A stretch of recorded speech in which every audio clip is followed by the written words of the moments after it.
BRS జెండా గద్దెలు కూల్చాలని చేసిన వ్యాఖ్యలపై సీఎం కేసు నమోదు చేయాలని నారాయణపేట ఎస్పీ కార్యాలయంలో బీఆర్ఎస్ జిల్లా అధ్యక్షుడు మాజీ ఎమ్మెల్యే రాజేందర్ రెడ్డి డీఎస్పీ లింగయ్యకు ఫిర్యాదు చేశారు.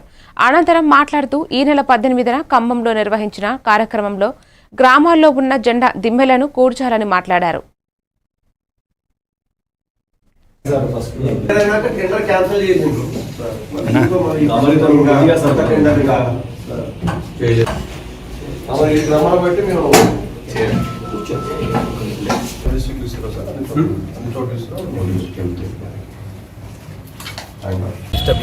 స్పీచ్ ఇచ్చినందుకు అతని మీద ఒక ఎఫ్ఐఆర్ చేయాలని చెప్పి ఇవాళ ఎస్పీ ఆఫీస్కి వచ్చి ఒక ఎఫ్ఐఆర్ ఒక కంప్లైంట్ ఇవ్వడం జరిగింది. ఒక ముఖ్యమంత్రి స్థానంలో బాధ్యతాయుత ఒక స్థానంలో ఉండి ఆయననే ప్రొవోకేటివ్ స్పీచ్ ఇస్తాడు, ప్రొవోకేటివ్ చేస్తాడు, ప్రజలను అల్లకల్లోలం చేయడానికి ప్రయత్నిస్తాడంటే ఈ తెలంగాణ ఎక్కడ పోతుంది అనేది మనం అర్థం చేసుకునాలే.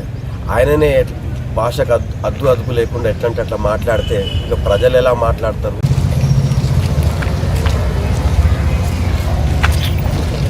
అరే సూరి జర్రా